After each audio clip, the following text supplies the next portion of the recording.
Shukur qil.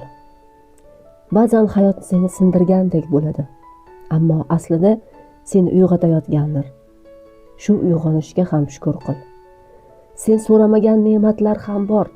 Ko'rayotgan ko'zlaring, eshitayotgan quloqlaring, his qilayotgan yuraging, bularning har biri jim turgan mo'jiza emasmi?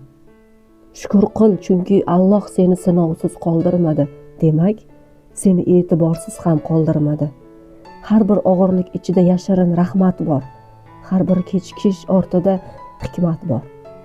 Bugun ko'ngling to'lib yig'lagan bo'lsang, ertaga shu ko'z yoshlaringga shukur qilasan. Chunki Alloh yig'lagan qalbni hech qachon sindirib qo'ymaydi. Shukur qil, hatto tushunmaganingda ham. Shukur qil, javob kelmagan paytda ham. Shukur qil, qo'ling bo'sh, ammo umiding tirik bo'lsa. Chunki shukur bu so'z emas, holat. Bu qalbning roziman Robbim deb urishidir.